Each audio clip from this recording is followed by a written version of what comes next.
So here you go, Jim. Introduce our guest. Thanks. Very good. Thank you. Appreciate this opportunity. I am very appreciative of Bob's willingness to invite different groups in to bring their perspective. Dr. Ola M. Fincke is a professor at the University of Oklahoma in the Department of Biology Department. I met her through some workshops that the university conducts for classroom teachers. Now, I'm not a science teacher. When I was teaching in the public schools, my area was social studies. But as a social studies teacher, I was interested in these various issues from the scientific explanation. And the latest one I went to dealt with climate change.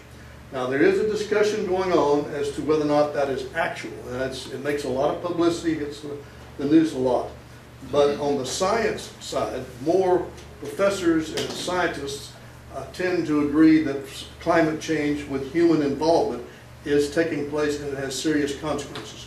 Setting that aside, not the debate about whether or not climate change is real or not.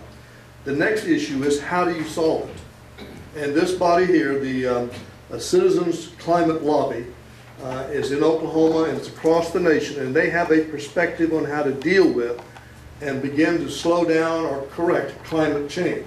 So we're looking at a perspective of how to deal with it. The response is a free market approach. The big debate is, and you just mentioned the Environmental Protection Agency, EPA, whether or not that's the best place to look for leadership in correcting it, or whether or not there's another alternative.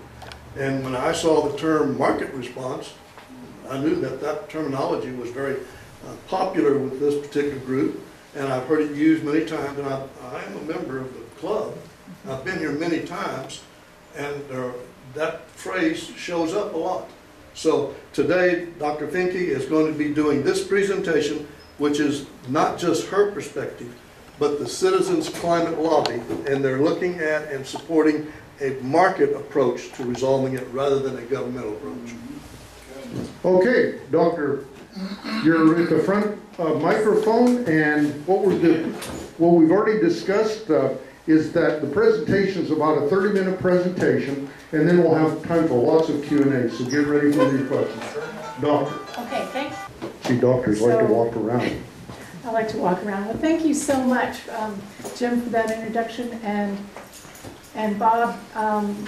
Really, for me, this is a great experience because the slides just went off. So I'm here from Citizens Climate Lobby, which is a nonpartisan grassroots effort to create the political will to address climate change. And what Bob said about finding commonalities, that's what Citizens Climate Lobby is all about. Because we have people from all over the political spectrum, and we talk to people all over the political spectrum. And I think the key, I think everybody has common values. I think when you were talking about happiness, you know, our happiness value has gone down. I think it was much higher in the 50s.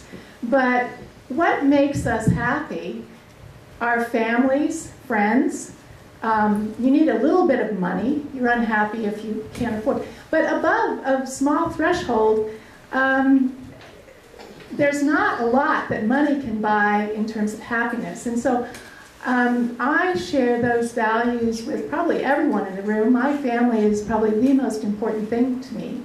And I guess what I would like to see in discussing this topic, which I know will be controversial for you, and is, to try to find some commonality. I think it's there. So just a little bit about my background. I did not grow up in Oklahoma. I am the product of a military family. We moved every 4 years. But I've lived longer in Oklahoma than I've lived anywhere, so it's my adopted state. This is a picture of Earth. This is our home. It's our only home in the universe. And probably lots of you recognize this figure as one of many that came back from the Apollo missions during the late 60s and 70s. And I would propose that we are now unintentionally doing the largest experiment on planet Earth in 3 billion years, okay? And it's unintentional. And so what I want to talk to you today about is a market response to what many of us see as human-caused climate change. So, over the past 200 years, fossil fuels have provided a fabulous, cheap, reliable source of energy.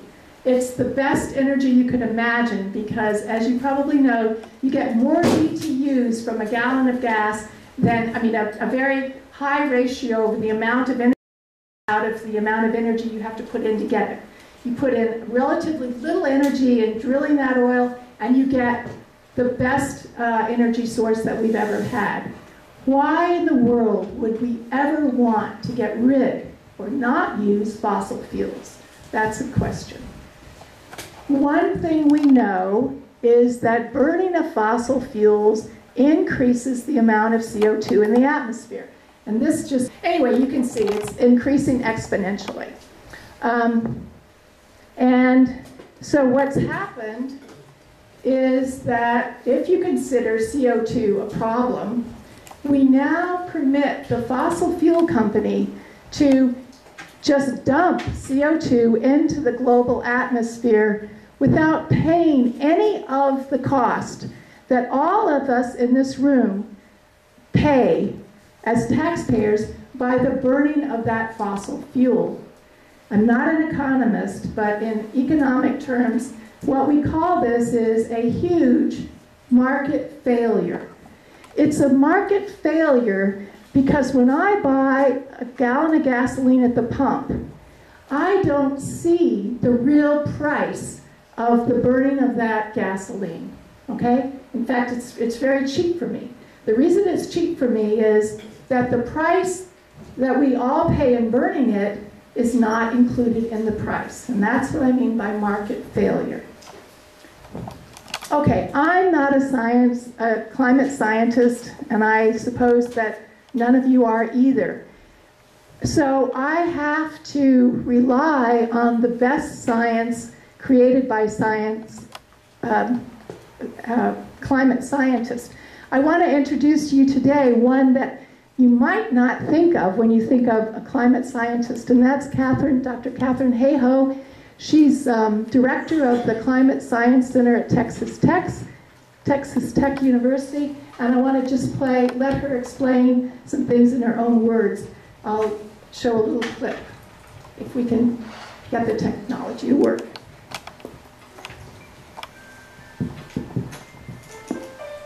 Blow it up.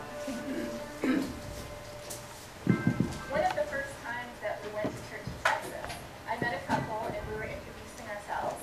They asked, "What do you do?" I explained that I study global warming.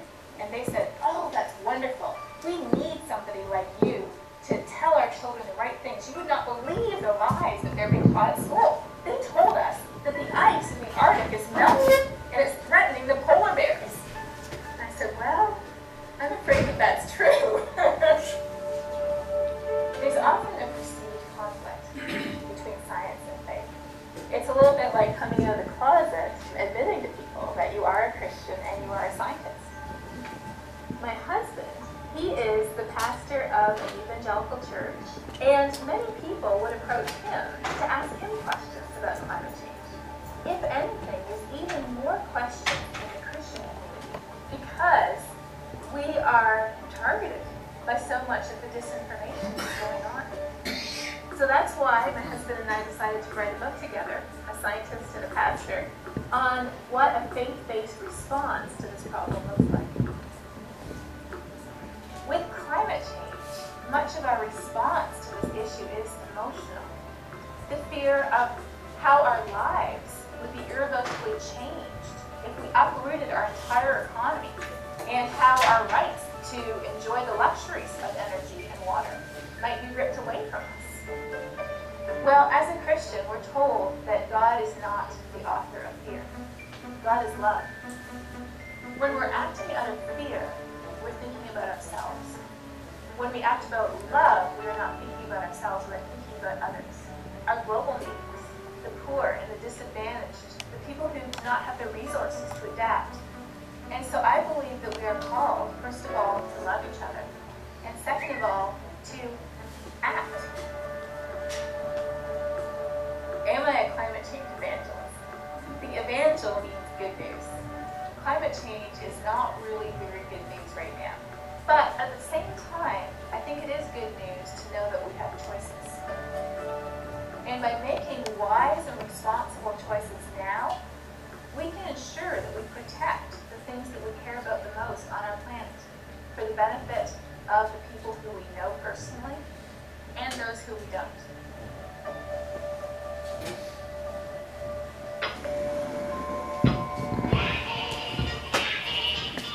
So I think the two things for me that come out of this is I think many of us are fearful of addressing things like climate change because we think it's going to make us go back to you know, the 1850s and that kind of lifestyle. And I guess what I want to try to convince you today is, A, addressing climate change does not have to destroy our economy, and B, it does not have to change your way of life that you're used to now. Okay, just remember those two. Oh, no, can't. Can you put the mouse back so I can, yeah. Okay, so because I'm not a climate change scientist, I have to rely on the best evidence of science.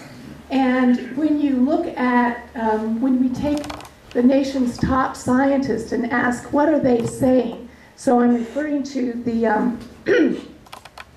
oh gosh, not individuals, but scientific groups, the actual top scientific groups, what are they saying?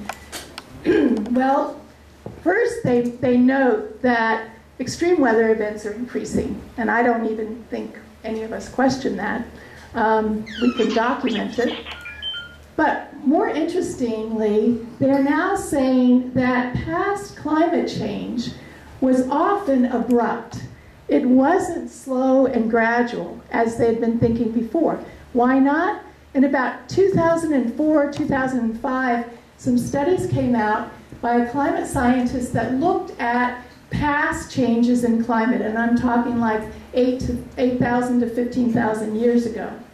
And what they could do, because the record was relatively recent, they could track the changes over much shorter time spans than if you went back to, say, 8,500 million years ago. What they find is that there are these things that are called tipping points that occur. When a tipping point occurs, you have a positive feedback loop, okay? So that the more greenhouse gas goes in, the more the temperature goes up. And what's happening, an example of a tipping point is when the temperature rises high enough to start melting things like Siberian permafrost, that will release methane. Methane is a much more potent greenhouse gas than is CO2. What does that do? I mean, with the warming of the oceans, that will also release methane. When peat bogs, for example, start evaporating, that will start releasing methane. At that point, we're probably going to lose our ability to affect even greater and greater increases. And so that's a worrisome thing. And these are studies from the National Academy of Science and the American Association for the Advancement of Science. And these are our top scientists. Climate change is also an economic problem. And economists from both sides of the aisle will agree on this. Why is it a problem? Because, as we know in Oklahoma, severe droughts can put ranchers out of business.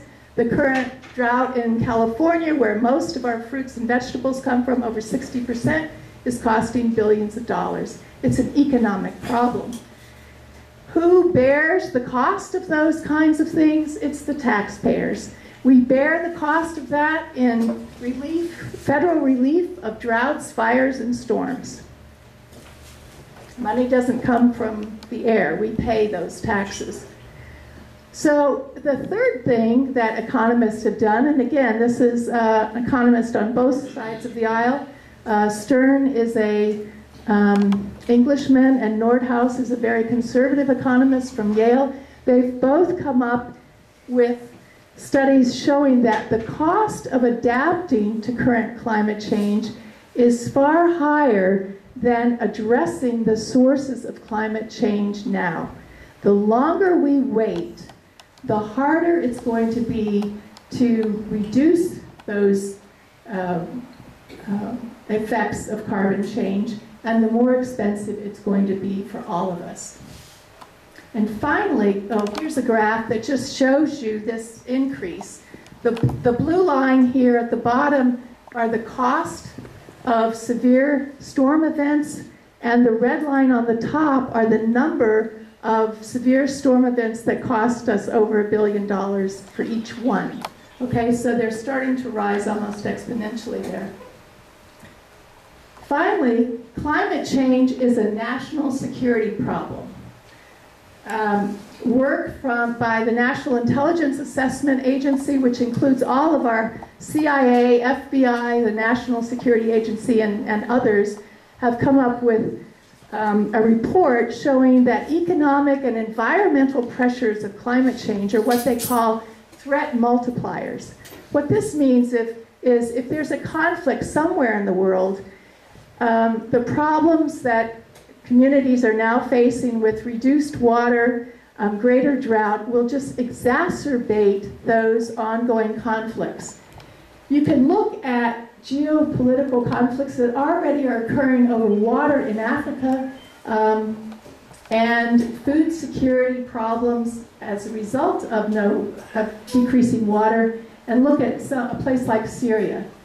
I don't know if Syria, the civil war in Syria started after the most extreme drought that country had ever experienced, okay? And more of these events are being linked to climate change. And finally, refugee crises are straining the ability of our military to respond, okay? So they are worried about climate change for not economic reasons, but for security reasons. Okay, well, I'm not an economist either.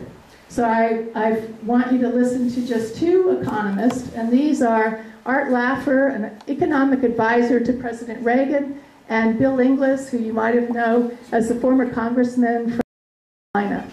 Both of them advocate a market solution to climate change. So let's see if we can get that on.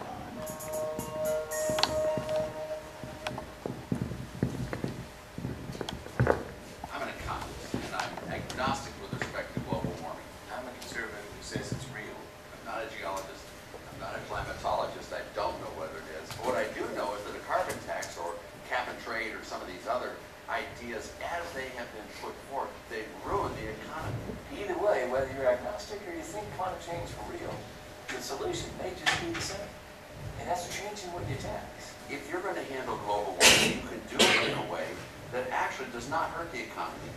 In fact, if it's done correctly, it's going to be a better tax scheme than not. What if we were to reduce taxes on income and shift the tax on pollution? I would bet that a carbon tax really would be less damaging dollar for dollar to the economy than the progressive income tax. You got to tax something to fund the government. Why not make it pollution rather than income? Something we want more of, as opposed to something we want less of. But if we did that by eliminating all subsidies for all fuels and attaching no cost to all fuels, following a free enterprise principle of accountability, then what we see is a free enterprise system delivering the fuels of the future, not with clumsy government mandates and fickle tax incentives. Conservatives know there's no such thing as free lunch. We're already paying all the costs of all the fuels. Just we don't pay at the meter and we don't pay at the pump. If we did, we'd see our need entrepreneurs to be able to deliver a solution of new innovations. We're not buying into apocalyptic visions. We're talking reasonable risk agreements and winning the triple play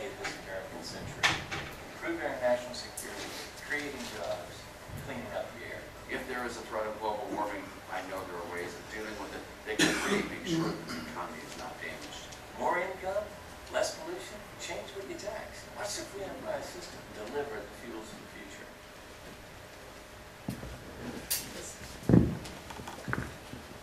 future. Okay, so it was interesting to hear both of them say that regardless of what you believe about climate change, a free market solution can actually grow the economy.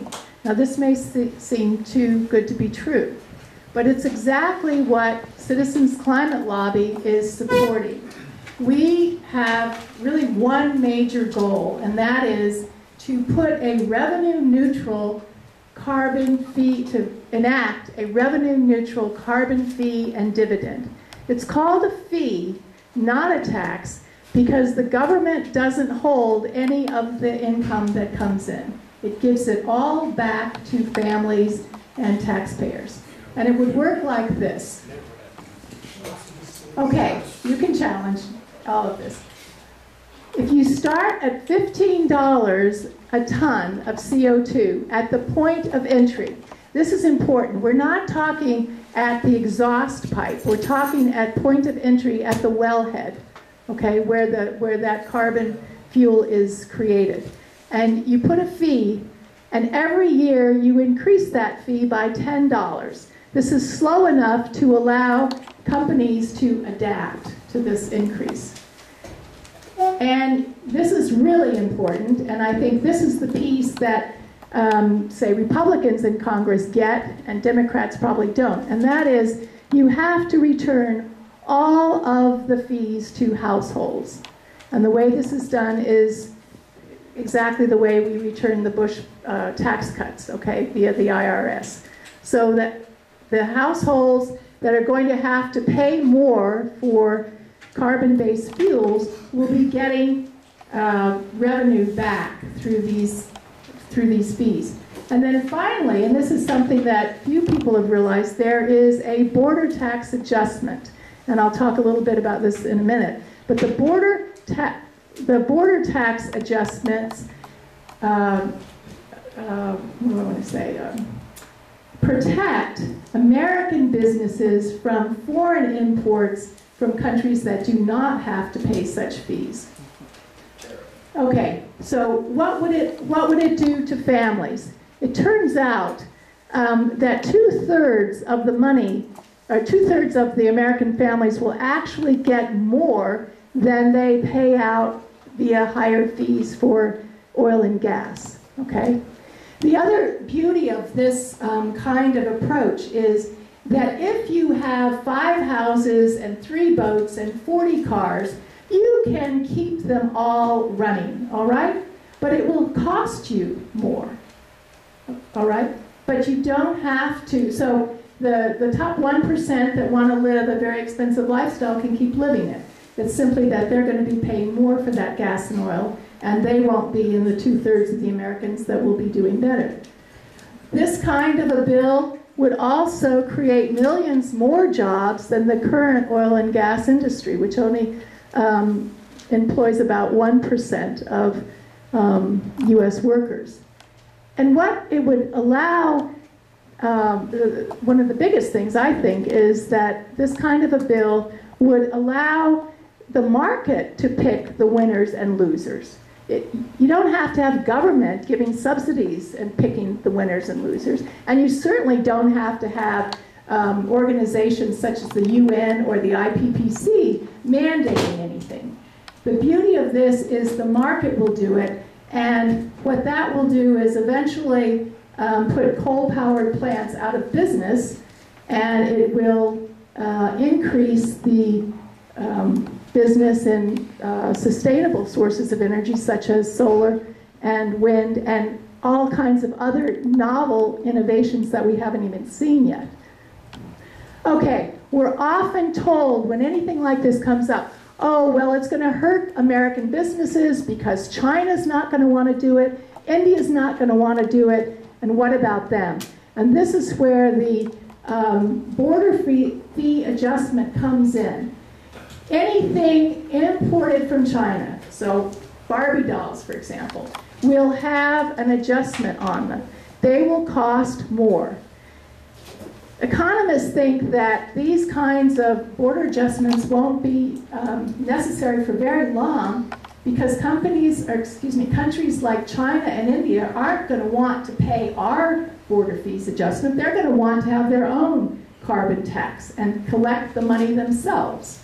And so this kind of thing will protect American businesses.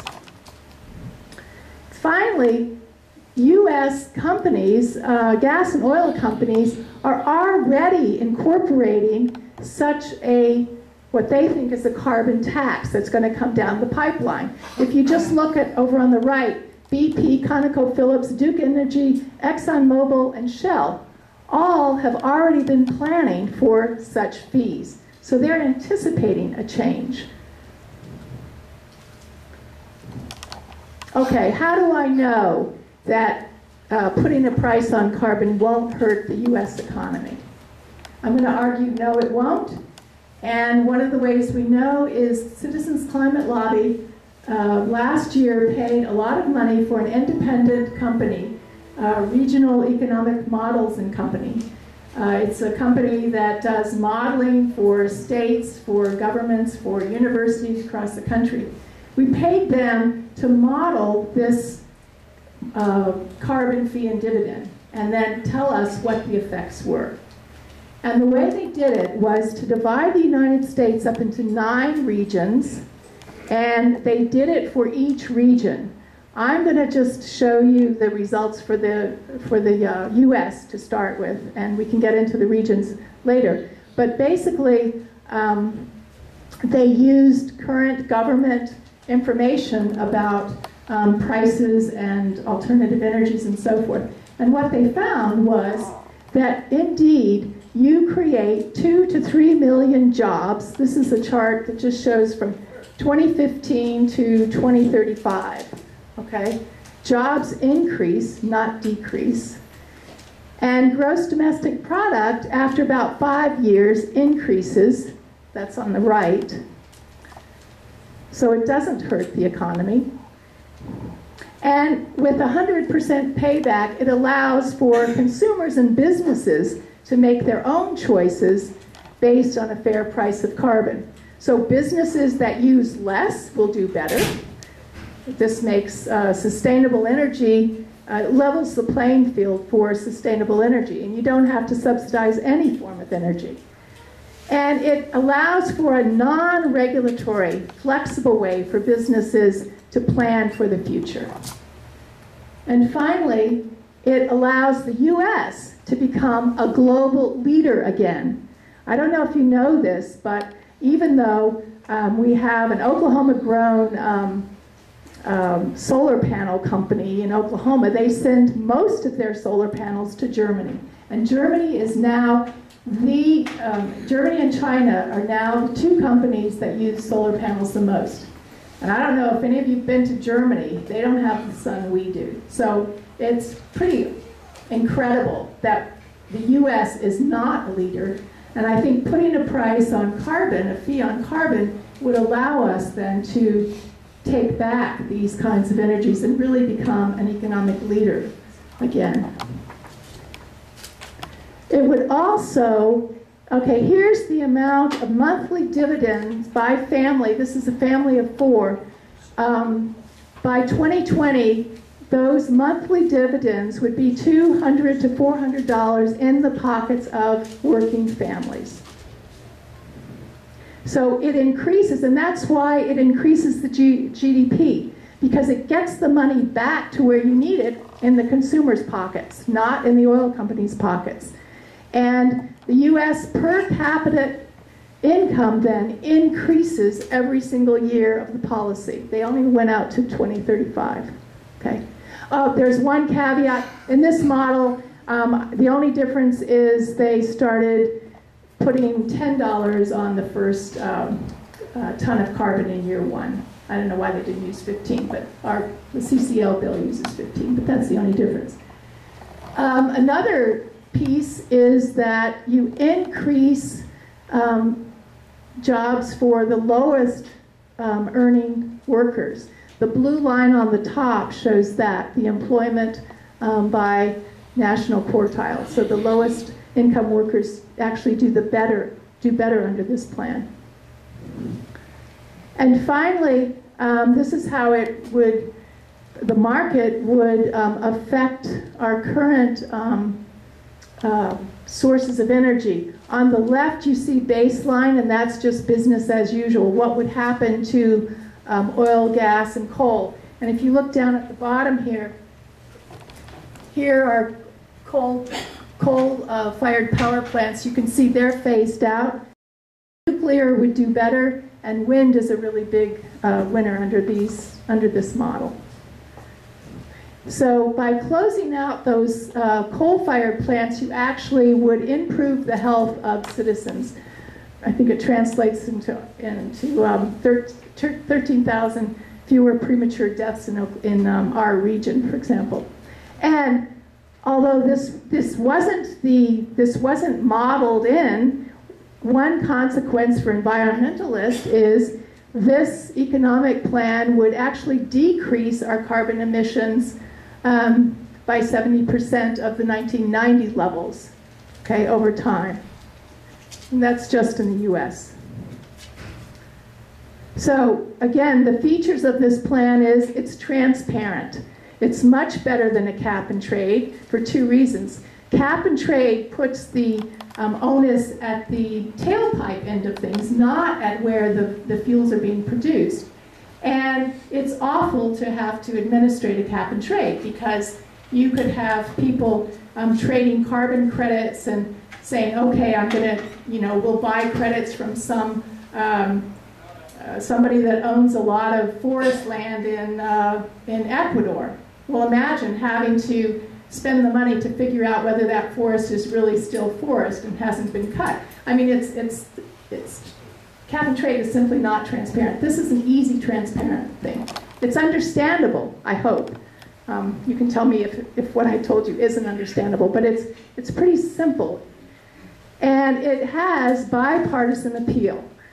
I think I tried to show you that conservative economists really like it, and liberal economists really like it too. The market is a remarkable thing in creating innovation if we let it work right. It sends clear price signals. This is something business has wanted. The oil and gas business needs a clear price signal, and this would do it. And the other thing is it's fair. It would not hurt lower income people that have to pay more at the pump to drive their cars. They would get that money back. It would also send a signal to all of us to try to conserve more. If you were going to save money by using an electric car, you would. And the final thing is, it's a very rapid response. It's probably the easiest, most rapid thing is to let the market pick the winners and losers. So there are, of course, none of this is certain. There's always probabilities to everything. But I think we know what would happen as business, if we continue with business as usual in Oklahoma. Here's a map, and you can see, it doesn't show up very well, but Oklahoma is one of the highest states with the highest billion-dollar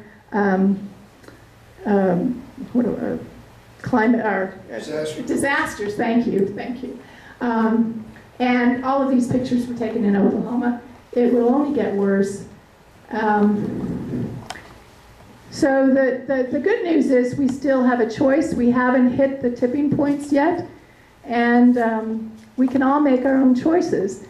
But as Catherine Hayhoe says, I think it's pretty clear, at least when you look at the science, that without doing anything today, we are not only putting ourselves in peril, but we're putting our children and our grandchildren in peril. And I don't think we have to go out to even great-grandchildren. We're seeing the effects of climate change right now as we speak. You don't have to go out into the future. And I'll just leave it there and open it up for Q&A. Okay, great. So I think Bob's going to do the Okay, we'll work the microphone around here. Don't get all, I see some of your eye in the back of your neck standing up. You're all excited. One of the things, though, before we do questions, okay, one of the things I think we have to establish in this room, that there is a climate change problem. Okay, we have to understand it. Do you agree that there is a climate, now this is just a, boy, this is just a poll here of just raise your hand if you believe the weather patterns in the world are changing. Do you agree? Would you raise your hand? Okay. So I can't say, are we 50-50? What's that? Let me do it again. Okay, let me ask you proposal. Okay, here's what I'm going to mean. Now, let me rephrase the question, okay? Do you believe that climate changing in the world is happening? Do you believe that? Why not warming? Why not warming? Well, you can ask a question later on. We're just trying to get kind of a basic understanding. Is this a one-part question? This is a one-part simple question. Bob, let me ask the question, please. Are you implying that this is man-caused? No. Yeah. I'm proposing, I don't care if man caused it, your backward neighbor caused it, whoever caused it. I'm wanting to ask you, do you believe that climate is changing in the world? Do you believe that? Is don't know an answer? Maybe, okay. So we got maybe 50%. Okay, the other ones that disagree that it's not changing, would you raise your hand so we kind of get a little... Okay, so we got, it's primarily, okay, the thought is climate is changing. That's kind of the majority. Okay, now once we got that, okay, now hold on here, hold on. It's not a fair question. That's what we're here to do. Okay, now let's, if we believe that side of that, now we can go on to the next part of the discussion and have that part of the discussion at the same time about how do we rectify or correct the problem. Okay, now, just think in your brains here a little bit and that kind of thing. Now let's start with the questions. Right here, Paul's got the first question. Stand up and give us your name. Name's Paul. Okay, you mentioned that all the taxes are made down at the wellhead, okay, at the producer. So they're going to increase their costs. The consumer's going to have to increase their costs. Then the consumer is going to get 100% of this money back to them through some federal agency that's going to hire 100,000 people. How they, who's going to manage the money? The IRS. Okay, hold on. Okay, no, hold on. You asked a question. Here's your answer. Who managed the money when we got the Bush tax break back? Don't know. It didn't affect me. Well, it came through the IRS. Okay. It's a direct deposit system. Okay, so the answer, okay, now hold on. Now hold on. Oh, you guys are getting all excited here. I mean, let's kind of calm down here. Okay, do you have another question? Yeah, I have a follow-up. Okay, if 100% of the money is going to be given back to the consumer, why the hell do it? If nothing is going to be done to solve the problem, it's a waste of time. It will solve the problem because it decreases CO2 emissions. No. Yes. Okay. Big companies just pay a lot of tax. Okay, hold on. Now hold on here. We're doing just exactly what we don't want to do. Okay, we're arguing with your answer. You're proposing a question. She's attempting to answer your question. You may not like the answer, but she's attempting to do that. Okay. Okay. If your gas goes up to $8 a gallon, as it is in Europe now, if it were me, if I were, and my car is very old, my next car that I would buy would not be what my daughter wants, an SUV. I would buy a Prius or the best car in the market that gets the most miles for the gallon. That market would send me a signal. If I'm very, very rich, and I don't care what the cost of gas is, I would buy an SUV. But I think most of us in this country would look at our pocketbooks. We would then go with whatever car, had some pizzazz and also had the best gas mileage, and we would be saving our money. We would be acting in my own self-interest. That is going to drive the market for those kinds of cars up. Question. I have a statement. Okay, we want to go to questions, you can make your statements a little bit later. Okay, now, right here. Make a statement? No, okay, I want some questions. Okay, one sec, let me go up here and I'll come back. I don't have questions, I have arguments. We got some arguments over here, we got a question here. Okay, I have a question in reference to the Kyoto Agreement. Now, obviously, a lot of the countries have signed on to it and practice it. Now, the countries like Australia that have backed out of that, how do we compete globally if indeed we're on two different standards and we have all these costs incurred, and the Australians, for example, since they're out of the Kyoto Agreement, are not abiding by all this stuff? We've never signed the Kyoto Agreement. And I guess our feeling is we don't want an international group to tell us what to do. The whole point of this kind of market-based solution would mean that we are competing globally. So I guess can you rephrase your question? Okay, hold on, let me get the microphone, hold on, let's just. And I apologize, I can't articulate it very well, but the Australians have opted out of the Kyoto Agreement. And a lot of the countries don't abide by the carbon credit, whatever. So how can we compete internationally if indeed the Australians and these other entities do not have the same restrictions cost-wise on production of product and everything like that? It's the border adjustment is designed to do that. So China. So if we import, as we do, lots and lots of stuff from China, that stuff, Barbie dolls, clothes, whatever, is going to cost U.S. consumers more because that will have a border adjustment on it, all right? That's going to feed back to Chinese businesses. They're going to say, wait a minute, we don't want that. Let's put our own price on carbon. Question. Oh, I'm Bob with 10. If we're going to get all this money back that I paid, then what difference does it make what an SUV or Prius? I don't care if I get it all back. No, it's not. You don't get all the money you paid back. No. What we're saying is, what you said no, not the money you pay. All the money that is collected, all right?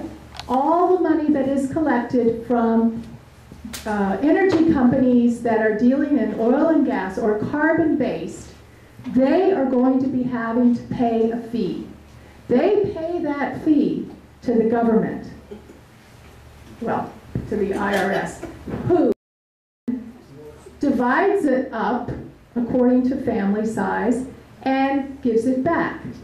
So if I am a billionaire, I am going to pay a lot more than my daughter. But you're going to get it back. No, I'm not getting everything I pay back. No. You've got two pots of money, okay? That's right. You have the fees collected from, say, oil and gas companies. Those are the $15 fee per ton of carbon that they are producing, okay? Those fees go into a pot. That pot gets divvied up among American taxpayers, and that goes back. Yes, you will get money back. But if you go out and buy 20 SUVs and have to, every time you fill up those 20, you're paying $2,000, you're not getting that money back. That's a different pot. I'm confused. Okay. Okay, hold on here. Okay, now let me ask a question. I want to ask one question first, okay? Hold on. Okay, let's ask this question. Are you a billionaire? No, you Okay, can find out my. Okay, I'm just gonna kid. Okay, let's break the little hair on the back of some of these people's necks in this room. And No, let her answer the question. I know it may not be answered satisfactorily the way you want it answered, but let's attempt to do this. Okay, so go ahead. Now, did you want to pass the mic to? Maybe I can explain. Maybe I can explain that. Well, why don't you stand up and why don't you explain who you actually are to the room and what you actually do? I'm Dr. Kathy Rand. I'm a biologist also, but I'm not working as a biologist. I have a Ph.D. and I'm working at home. Okay, and I'm a co-leader of Citizens Climate Lobby. Okay, so the way it works is the fee gets put on carbon-based fuels, right? They pass on the increased costs to consumers, right? So everybody will pay more for everything because it all goes completely through the economy, right? All right, but the fee is collected and it's divvied up, right, by number of people per household and then returned to the public. So you will get back a share. Your costs will go up, right? But you'll get a share of the carbon fee. If your carbon footprint or if the amount of carbon you use is average or less, you will get back in your refund the amount to cover your cost. If you use more carbon-based fuels than average, you won't get enough back. You'll have to pay more. And so that's an incentive for you and all of us to reduce the amount of carbon-based fuels we use. So as long as any one person is less than average, or average or less, they will get enough back to cover their cost. And so the way it is in the economy now, people with higher incomes have higher carbon footprint. They use more carbon-based fuels, they have more houses, more boats, they fly more, okay? So on average, just looking at the economy now, 2/3 of the people would actually get back enough to cover their cost, right? Based on the carbon footprints that average people have. So as long as any person continues to reduce the amount of carbon-based fuel that they use and they stay average or less, they will get enough back to pay their increased costs. So, for example, there was a $200 to $400 per month dividend back to a family. If you use more than that dividend per month on fuels, you wouldn't be getting it all back, would you? Okay, questions. Okay, we're still in the question mode here. We're getting ready to make the comment. Is there any questions? Not what comments, questions. Okay, we got some questions? I got a follow-up. Okay, one follow-up. Who determines what's average? Is that a government function? No. That's based on the number of people we have in the United States and the average amount of fuel they use. Question. Okay. Question. I think everybody has to agree. And you are? Ken, I think everybody has to agree that one problem that we all have with global warming, climate change, man-made, is there have been so many lies come out about it.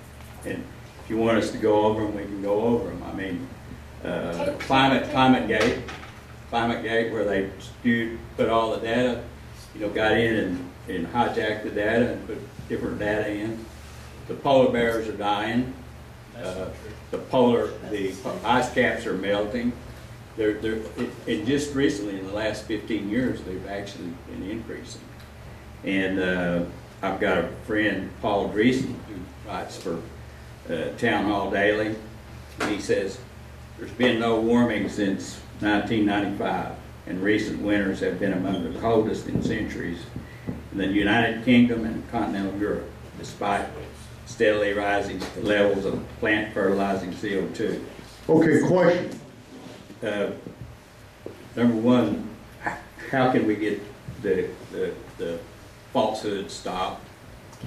Okay, where we don't have to face those? Maybe we can accept them. Okay, in what you said, there are some snowpacks that are increasing, the majority are decreasing. So in everything you said, the climate gate thing, they did not show climate as interpreted from tree rings. They used the actual climate data. That was what they showed. So the actual climate data, the warming is still going up. I guess it depends on where, if you're getting this information from the scientific published research. Well, I could get You can cherry pick. I could get you some data. Well, for example, I thought you were going to ask the question, which is a really good one. Last year in the U.S. was one of the coldest winters we had on record. Remember, we had that huge Arctic thing coming down. You can't just look at, we're talking about global climate, but how do you explain that kind of thing? If you look at the rest of the world, Europe was much hotter, okay? The reason we had that Arctic blast come down, and we had another one this fall, was because of what's happening to what they call the polar vortex, the Arctic vortex. If you had, as what happened last fall, if you have hurricanes in the Pacific interact with that vortex, think of it as it causes a dimple in that vortex, and it sends cold air down. So that's one reason we call it climate change and not simply global warming. The Arctic regions are warming faster than the lower 48, for example. Oh, okay, let's I think I understand. Hold on just a second. Let's kind of gather the wagons back around here. Here's where I think we're going with this all. Here, most people probably in this room do not believe that there's what we're discussing, and or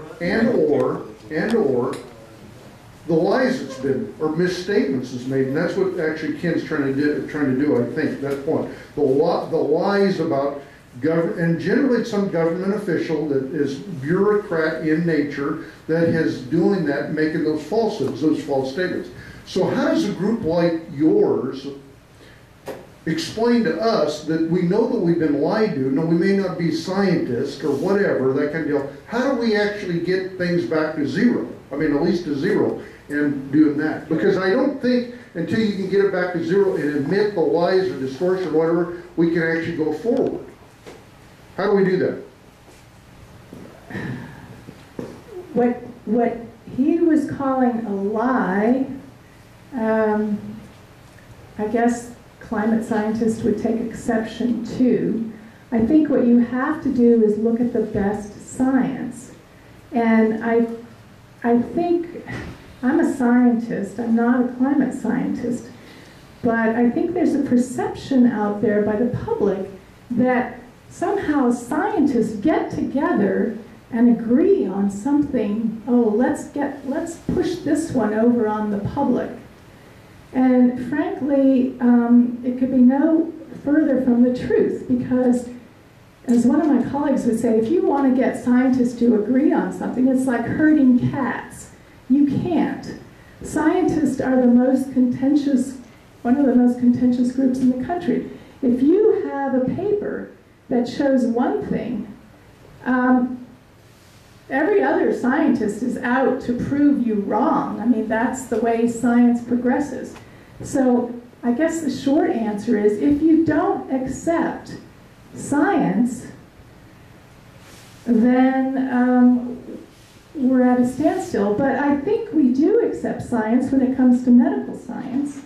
If you had 97% of your doctors saying, oh, for this cancer, I think you should use course A, and you had, 3% saying, oh, I think you should use course B.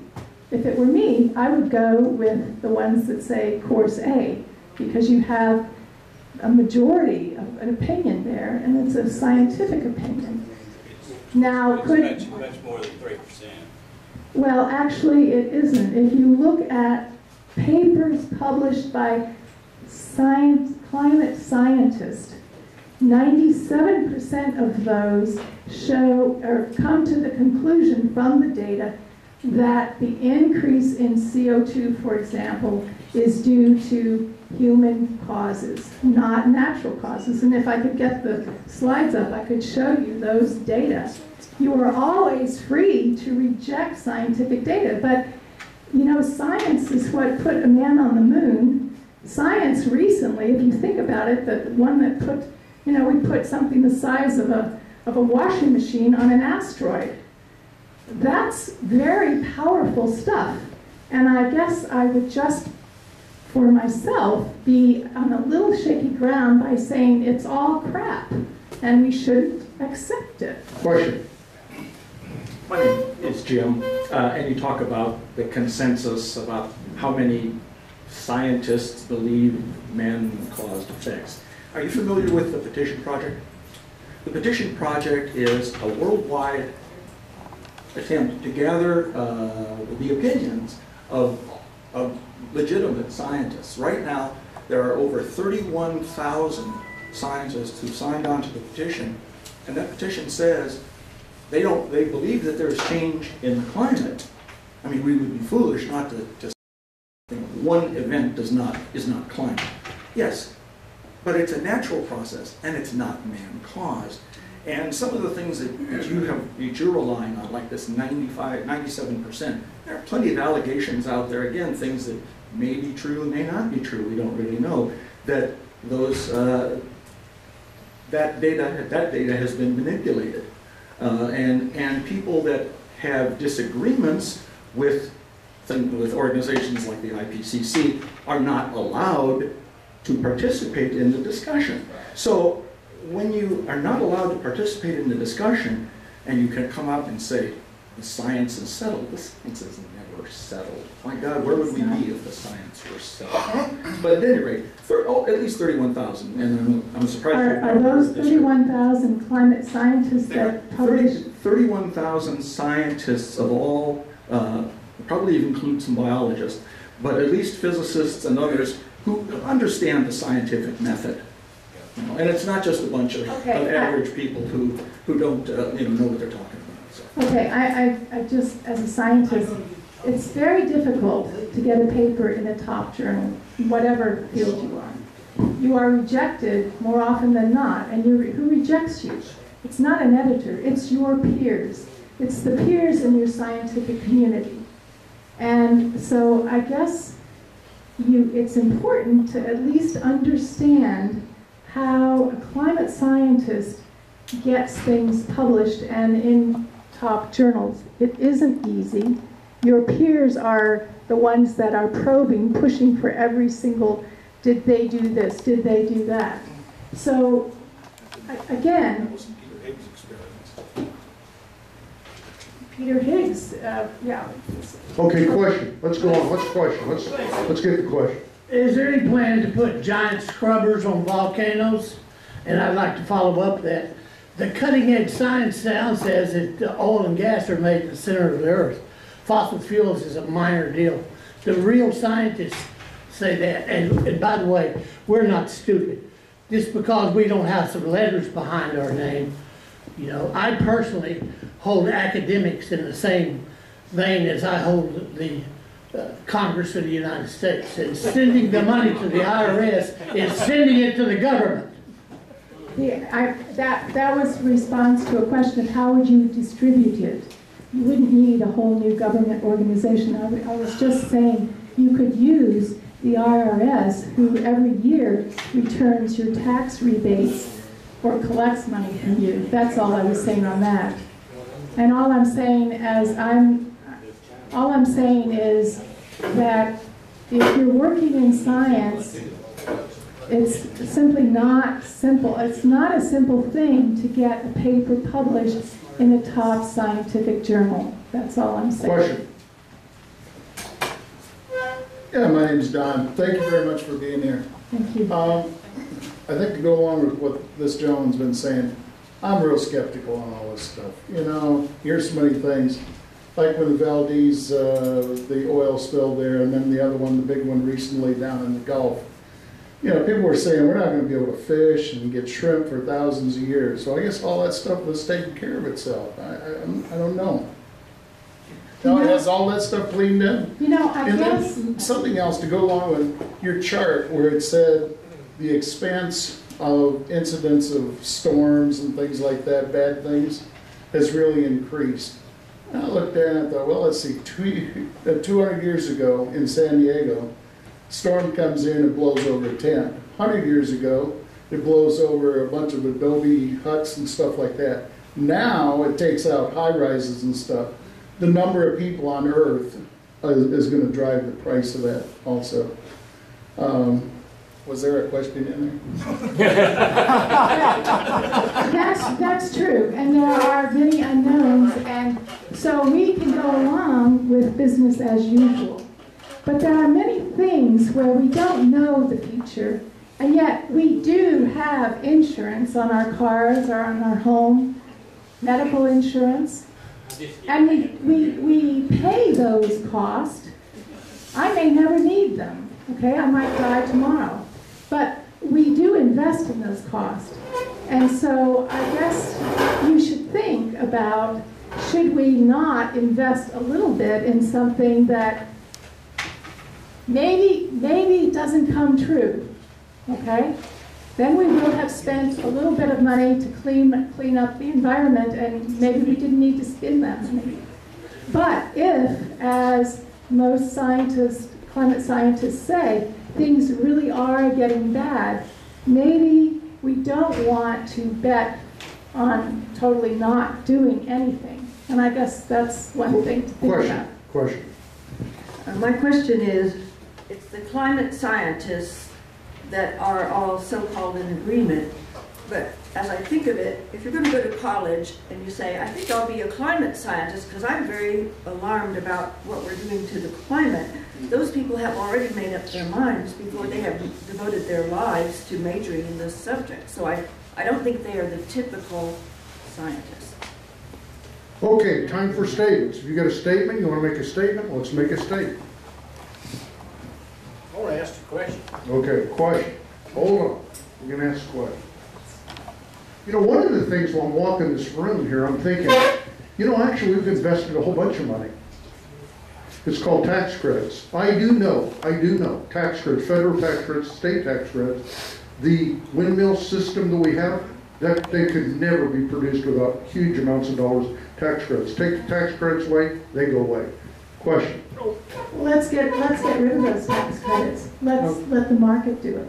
Okay, let's talk about jobs. I want to know where these jobs are going to come from.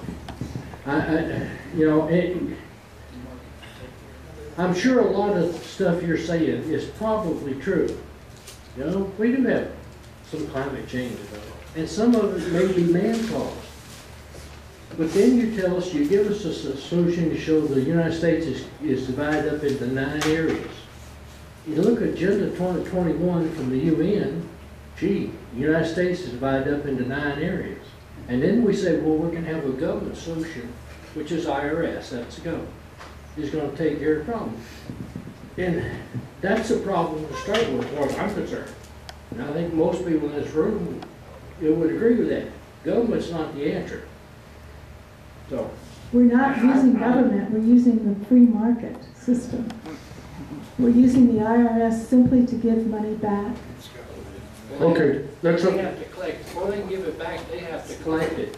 They collect it from the companies that are involved in fossil fuels. That's who they collect it from. That's okay. Question. Okay, any question? Any other questions? Statements? Okay, right here. My name is Myrna, and I don't think this is too far out. What about the chemtrails? Contrails? Contrails for jets? That you see up in the sky. Are those not causing a lot of problems with our weather?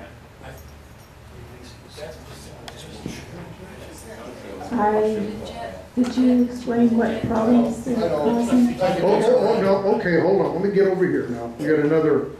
You want to? I mean, you shoot. We don't know. I mean. What? I have so many arguments with you that I can't get through all of them. Oh dear, I'm sorry. But I want to tell you, first of all, in your presentation, that it is not and never has been the mission of the military to rescue or repair damages from storms.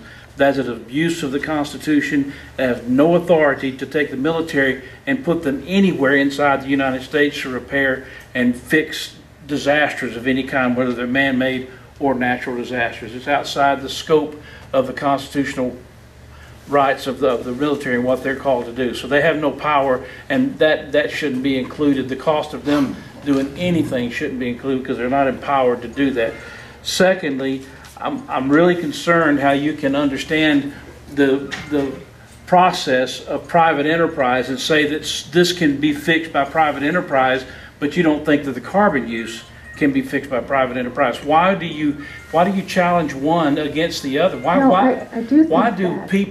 are we not smart enough to fix this on our own? Why do we have to be penalized and challenged and send our money to the government and have it sent back? That is stupid nonsense.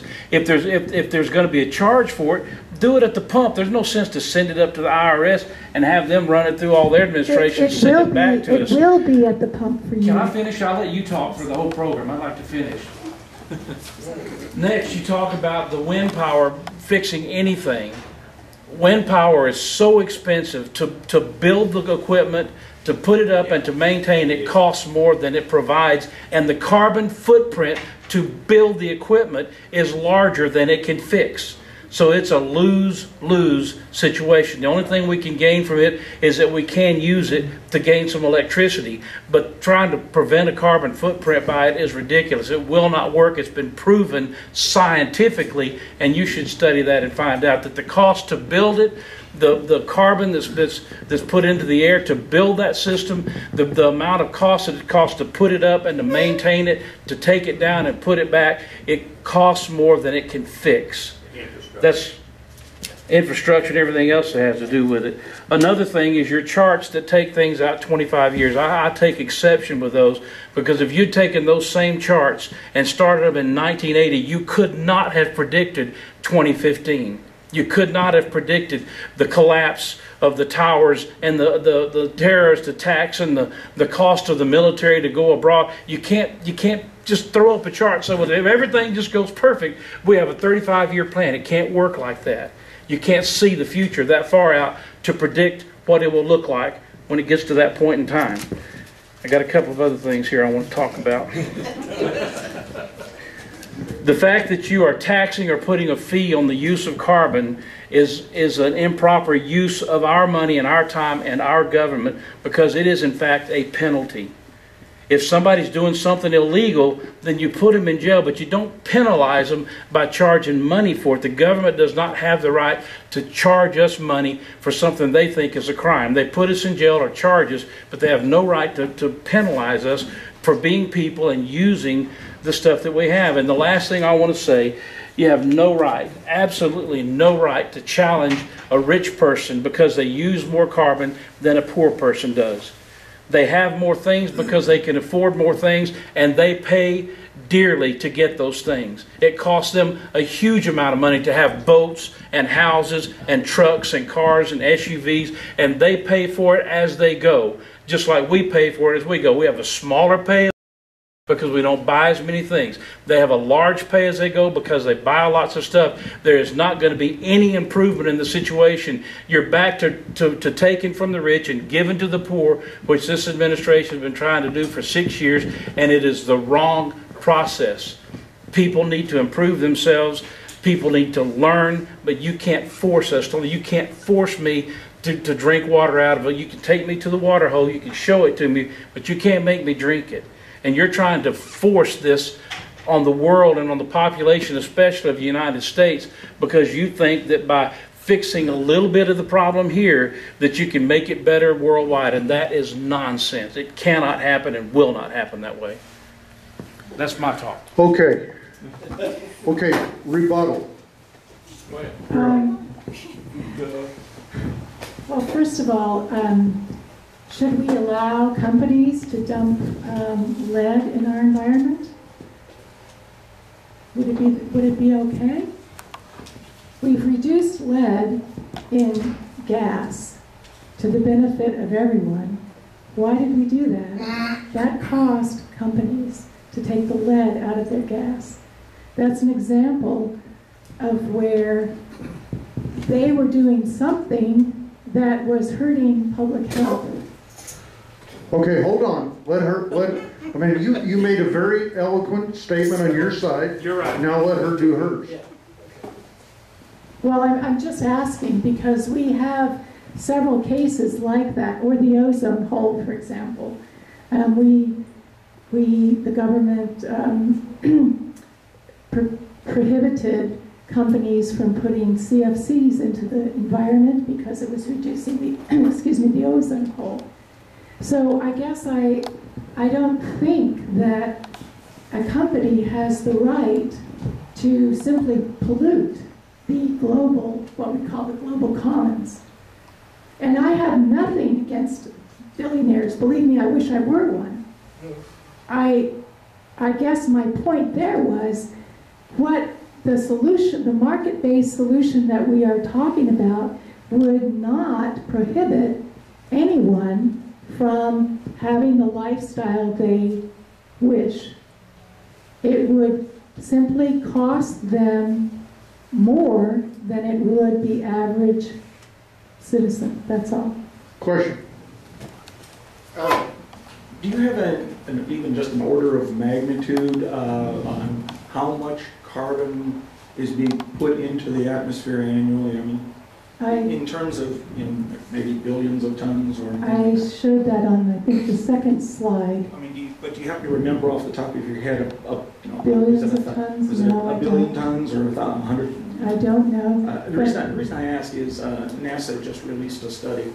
It seemed to surprise them that the tropical rainforests were taking 1.5 billion tons of carbon dioxide out of the atmosphere annually.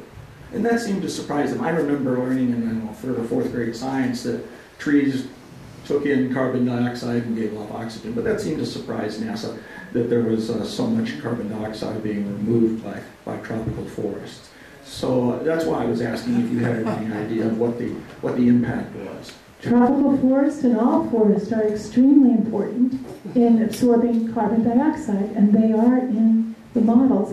And I guess with respect to a question over here, the models I showed, of course we can't go out, we don't know what's going to happen in 2035. The models I showed were against a baseline of business as usual, of if we allow, say, oil and gas to continue as they are. That's all that was. It wasn't predicting anything except gains over what would happen if we predict business as usual out to 2035. Question. That's all. Question. Ken, the IPCC forecast that the post-1990 interval up to now, the temperature would rise between 0.2 and 0.9 degrees centigrade. In 2013, they took a measurement, they averaged that all up, and it had gone up 0.1 degrees centigrade. And we've had, that was probably till 2011 or 2012 for them to get all the data. So we've had some cold years since then, and it's my belief that it's actually colder in the post-1990 period. And did anybody know that? Has anybody heard that? We don't even know that acronym of that company or group that you're talking about. IPCC. That's, she mentioned it. It's the Intergovernmental Panel on Climate Change. Question. Is there a question in there? Is there a question? Okay, Jim, you're up. Yeah, mine is not a question, mine's an observation. Stand up and make it. The issue, clearly here there's a difference of opinion as to whether or not the facts about whether or not climate change is caused by human production. That's a debate. Now there are those who think it is. We're looking at that side right now. That's what this is about.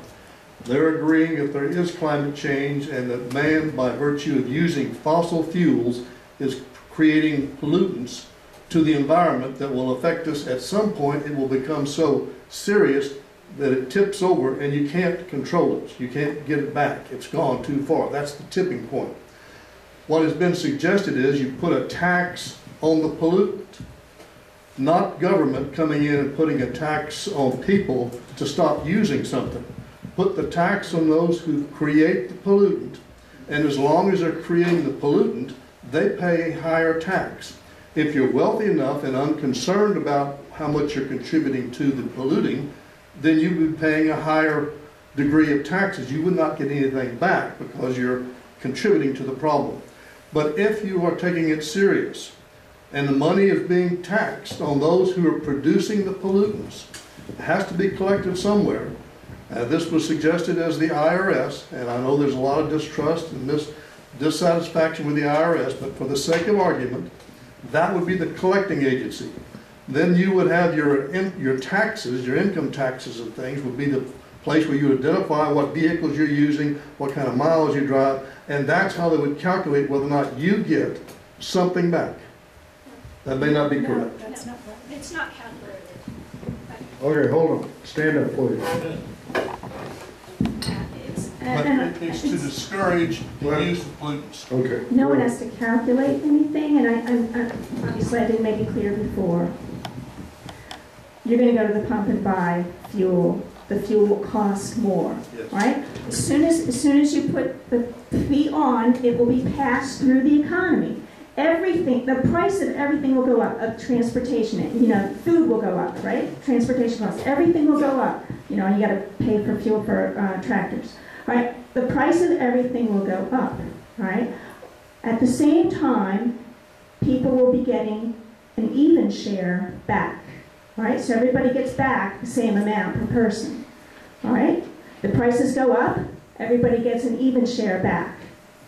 All right, now, your own cost, if you spent it on more fuel, and you spent so much that you spent more than you got back, well, then you're going to be paying more. All right, but you have choice. Well, let's say so I'm gonna go and get an electric car or something, and that price and the